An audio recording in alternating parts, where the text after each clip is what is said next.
안녕하세요. 저는 20대 10가지 직업을 갖기로 한 예비 10잠러 쩐트린입니다. 여러분, 파이어족이라고 아시나요? 얼마 전 유퀴즈에도 파이어족 부부가 출연하셔서 화제가 됐었는데요. 파이어족이란 넉넉한 노후 자금을 바탕으로 30대 후반이나 늦어도 40대 초반에 은퇴하시는 분들을 의미합니다. 저는 군대에서 파이어족이라는 의미를 처음 알게 됐습니다. 정확히 말해선 그때는 그게 파이어족인지도 인지를 못하고 있었는데요. 우연히 MJ 드마코가 쓴 부의 추월차선을 읽으며 돈에 대한 저의 가치관과 관념은 크게 요동치게 됩니다. MJ 드마코는 30대 때 부자가 된 인물로 저자는 50대, 60대가 되어 부를 이루는 게 아니라 조금이라도 젊을 때 부를 축적해야 한다고 말합니다.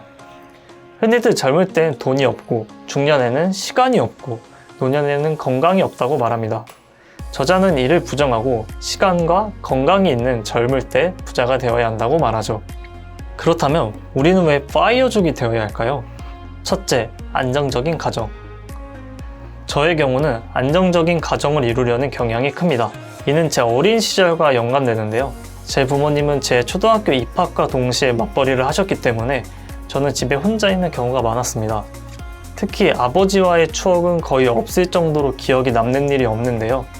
저는 제가 결혼을 하고 가정을 꾸렸을 때 일할 시간에 제 자녀들과 추억을 쌓기 위해 돈을 벌고 있습니다. 둘째, 진정한 꿈을 찾아서. 회사에 취직하고 정년까지 버틴 뒤 노후 자금을 마련하고 정년퇴직 후 연금으로 생활한다 라는 인생의 궁극적 목표를 가지고 있는 사람은 없을 겁니다. 작게는 겨울에 길가에 파는 붕어빵을 사 먹기 위해, 크게는 멋진 스포츠카를 뽑기 위해 돈을 벌고 있지 않나요?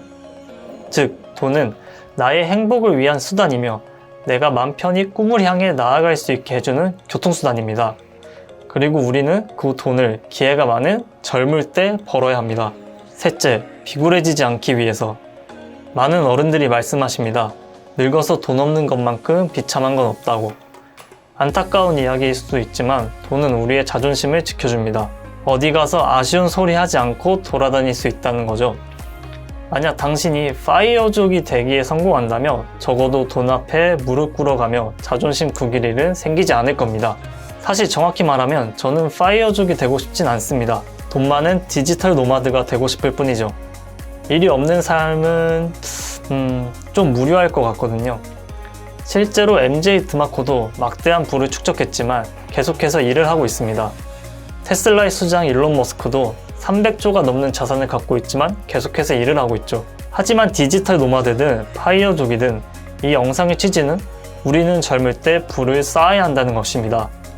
그렇기 위해선 당신이 저와 생각이 달라 회사를 취직하겠다고 결심해도 결국엔 당신의 일을 꼭 하나는 해야 된다는 거죠. 실패할까 무섭습니까? 거절당할까봐 무섭습니까? 아무리 좋은 회사도 당신의 인생을 설계하고 보장해주진 않습니다. 저는 지난 4년간 성공한 건 없지만 수없이 실패해가며 제 길을 수정하고 또 수정했습니다. 조금이라도 틀린 길을 지우고 싶으시다면 구독과 좋아요, 알림 설정 부탁드리고 같이 맞는 길을 걸어나갑시다. 마지막으로 아무튼 출근에 출연하신 이동수 대리님의 명언으로 마치겠습니다. 언젠간 잘리고 회사는 망하고 우리는 죽는다.